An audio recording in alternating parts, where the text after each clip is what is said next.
अस्सलाम वालेकुम students, welcome to the next video. इस वीडियो के अंदर हम अब मज़ीद नेक्स्ट टूल्स जो हैं वो उनको स्टडी करेंगे।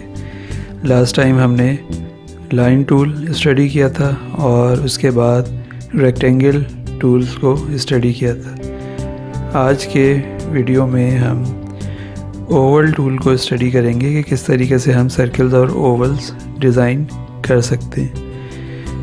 तो मेरे पास इसी मेन्यू के अंदर जहाँ पे रेक्टेंगल अवेलेबल है वहीं पे Oval tool and Oval primitive tool, जिस तरह से रेक्टेंगल और रेक्टेंगल प्रिमिटिव टूल था उसी तरीके से ओवल और ओवल प्रिमिटिव टूल, ये दो टूल्स मौजूद हैं जो कि ओवल या सर्कल या एलिप्स वगैरह डिज़ाइन करने के लिए इस्तेमाल किए जाते हैं।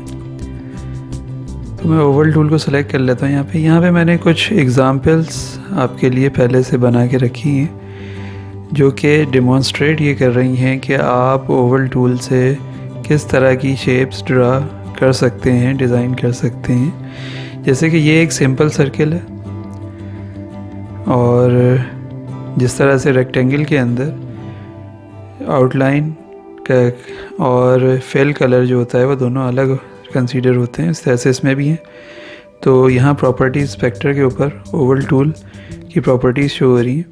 तो यहाँ पे भी स्ट्रोक और फिल कलर दिया हुआ है जैसे रेक्टेंगल टूल के साथ दिया हुआ था। स्ट्रोक के ऑप्शंस वही दिए हुए हैं यहाँ पे कि आप स्ट्रोक का कोई स्टाइल सेलेक्ट कर लें, उसकी जो है थिकनेस स्ट्रोक की आप सेट कर सकते हैं यहाँ से, जैसे रेक्टेंगल टूल में आप कर रहे थे। इस तरह से फिल के लिए आपके पास यहाँ पे कलर का ऑप्शन मौजूद है। उसके बाद आपके पास नीचे यहाँ पे कुछ ऑप्शंस दिए हुए हैं जैसे start angle, and angle and inner radius. ये तीन ऑप्शंस हैं जिन ऑप्शंस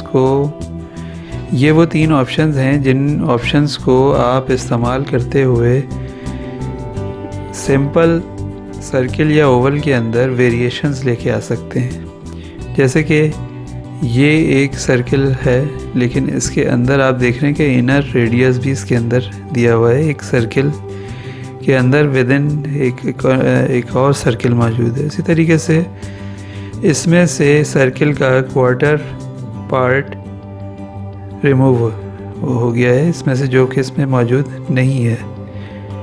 इसी तरह से ये एक हाफ सर्किल है वर्टिकली और ये एक हाफ सर्किल है हॉरिजॉन्टली। और इसमें अगर आप देखें तो इसमें इनर सर्किल भी मौजूद है और इसमें से क्वार्टर एरिया इसका रिमूव भी हुआ है। तो ये मुख्तलिफ एग्ज़ाम्पल्स हैं कि जो आप ओवल टूल को यूज़ करते हुए आप डिफरेंट शेप्स डिज़ाइन कर सकते हैं। तो अब हम न्यू डॉक्यूमेंट ओपन कर लेते हैं और ये सारी शेप्स ड्रॉ करके देखते हैं कि किस तरीके से ड्रॉ होंगी। तो मैंने ये न्यू डॉक्यूमेंट ओपन कर लिए और इसके बाद मैंने ओवल टूल सेलेक्टेड है मेरे पास, मैं सेलेक्ट कर लिया। और अगर अभी मैं एक सर्किल ड्रॉ करता हूँ या ओवल शेप या एलिप्स कोई, तो ये सिंपल नॉर्मल एक ऑब्जेक्ट के तौर पे ड्रॉ होगा, क्योंकि स्टार्ट एंगल, एंड एंगल और इनर रेडियस की वैल्यूज़ इस वक्त 0 हैं। कोई कुछ भी हमने चेंजेस नहीं की, तो ये एक नॉर्मल सर्किल ड्रॉ हो गया। लेकिन अब मैं ड्रॉ करता हूँ एक सर्किल जिसके अंदर एक और सर्किल मौजूद है, जो कि यहाँ पे एग्जांपल में मैंने आपको ये दिखाया था।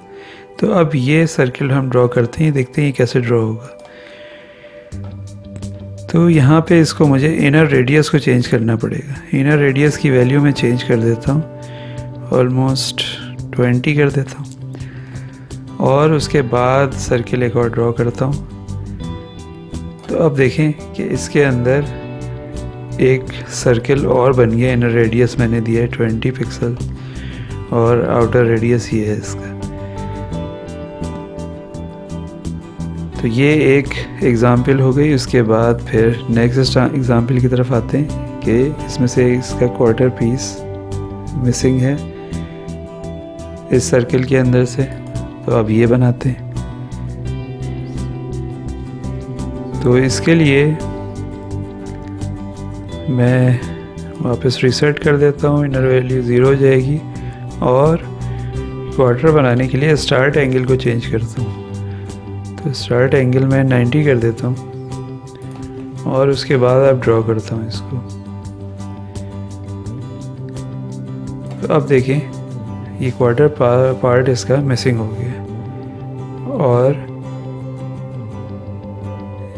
इस तरह से ये एक सर्किल आपने ड्रॉ कर लिया।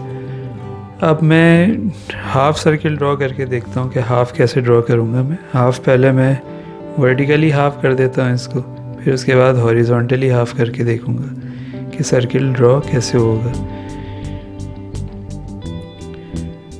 वैल्यूज़ रीसेट कर देता हूँ यहाँ से और उसके बाद स्टार्ट एंगल में 90 सेलेक्ट करता हूँ और एंड एंगल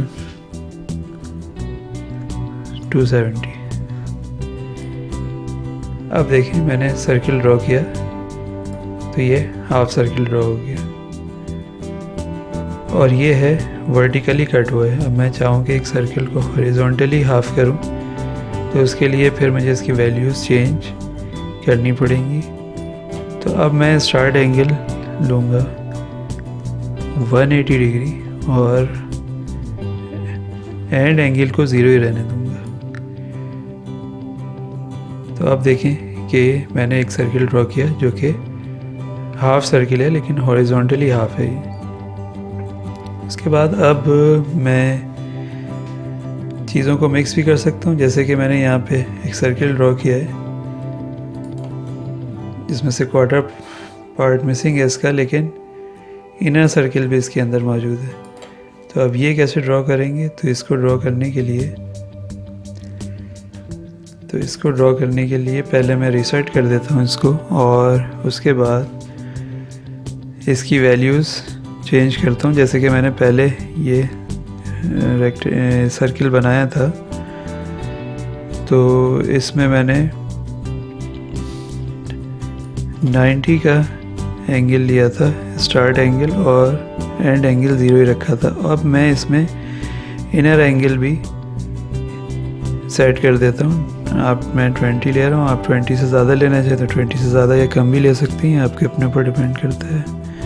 अब मैंने ये ड्रॉ किया तो देखें सर्किल ये इस तरह से ड्रॉ हो गया। ये मुख्तलिफ शेप्स थी जो कि हमने ओवल टूल को इस्तेमाल करते हुए ड्रॉ की। अब इसका एक छोटा सा प्रैक्टिकल एग्ज़ाम्पल भी देख लेते हैं कि ये शेप्स जो हम यूज़ कर रहे हैं इनका हमें क्या फ़ायदा हो सकता है। मैं इन सब चीज़ों को डिलीट कर देता हूँ और दोबारा से ओवल टूल सेलेक्ट करता हूँ। चीज़ें रीसेट करने के बाद मैं इनर रेडियस ले लेता हूँ और फिल कलर में जाके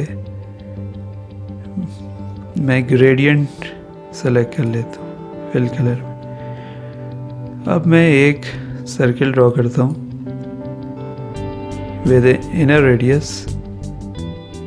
तो अब देखें कि ये आप यकीनन पहचान गए होंगे कि ये क्या फिगर लग रही है देखने में। ये एक सीडी है, डीवीडी आपको देखने में लग रही है बैक साइड से, जिस तरह से वो शाइन कर रही होती है और डिफरेंट कलर सीडी की बैक साइड पे शो हो रहे होते हैं। तो ये आपने ग्रेडियंट और ओवल टूल को यूज़ किया और ओवल टूल के अंदर भी आपने इनर रेडियस को यूज़ किया, तो उससे आपने एक सीडी की ड्राइंग बनाई। ग्रेडियंट्स के और भी काफ़ी यूज़ हैं जो कि मैं आगे चल के आपको बताऊंगा जब हम ग्रेडियंट का टॉपिक पढ़ेंगे। तो ये एक ग्रेडियंट का इस्तेमाल मैंने आपको बताया और जिसमें मैंने ओवल टूल यूज़ किया। जिस तरह से हम रेक्टेंगल टूल यूज़ करते थे तो उसमें रेक्टेंगल बनाने के बाद अगर हम इसके कॉर्नर्स को मॉडिफाई करना चाह रहे होते तो नहीं कर पाते थे और हमें फिर इसकी जगह प्रिमिटिव रेक्टेंगल टूल लेना पड़ता था और उससे फिर हमें इसमें हम जो है वो कॉर्नर्स को बनाने के बाद भी अपडेट कर सकते थे। तो बिल्कुल यही केस ओवल के अंदर भी है कि अगर हम ओवल टूल सेलेक्ट करते हैं तो उसमें हम बनाने के बाद इसके एंगल्स को हम चेंज नहीं कर सकते क्योंकि ये ऑप्शंस अवेलेबल हमारे पास नहीं होते। जबकि अगर मैं यही ड्राइंग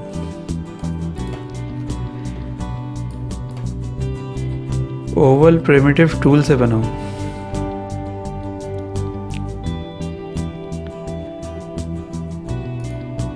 तो आप देखेंगे कि इसमें मेरे पास ओवल बनाने के बाद भी या सर्किल बनाने के बाद भी वो ऑप्शंस अवेलेबल होंगे।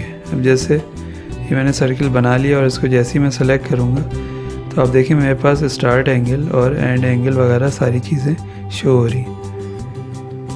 लेकिन अगर मैंने सिंपल ओवल टूल से इसको बनाया होता तो मेरे पास ये ऑप्शंस अवेलेबल नहीं होते। अब मैं रन टाइम पे भी इसको चेंज कर सकता हूँ, जिससे देखें कि ये मैंने इनर रेडियस चेंज कर रहा हूँ इसका, तो ये इनर रेडियस इसका चेंज हो रहा है। जबकि आप सिंपल ओवल टूल में ये काम नहीं कर सकते। तो मैंने इसको चेंज कर लिया और इसी तरह से मैं इसके स्टार्ट एंगल और एंड एंगल को भी चेंज कर सकता हूँ रन टाइम पे अपने हिसाब से, जितना मुझे रखना है।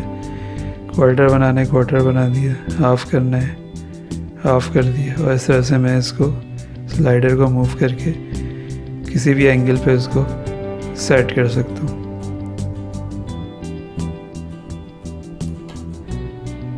इसी तरह से मैं इसको भी चेंज कर सकता हूँ एंड एंगल को, और कोई भी शेप रन टाइम पे डिज़ाइन कर सकता हूँ। तो इसी तरह से प्रिमिटिव टूल में ये ऑप्शंस हमारे पास अवेलेबल होते हैं डायग्राम बनाने के बाद भी। लेकिन सिंपल ओवल टूल के अंदर हमारे पास ये ऑप्शंस अवेलेबल नहीं होते। तो ये Oval tool and Oval primitive tool का डिफरेंस था।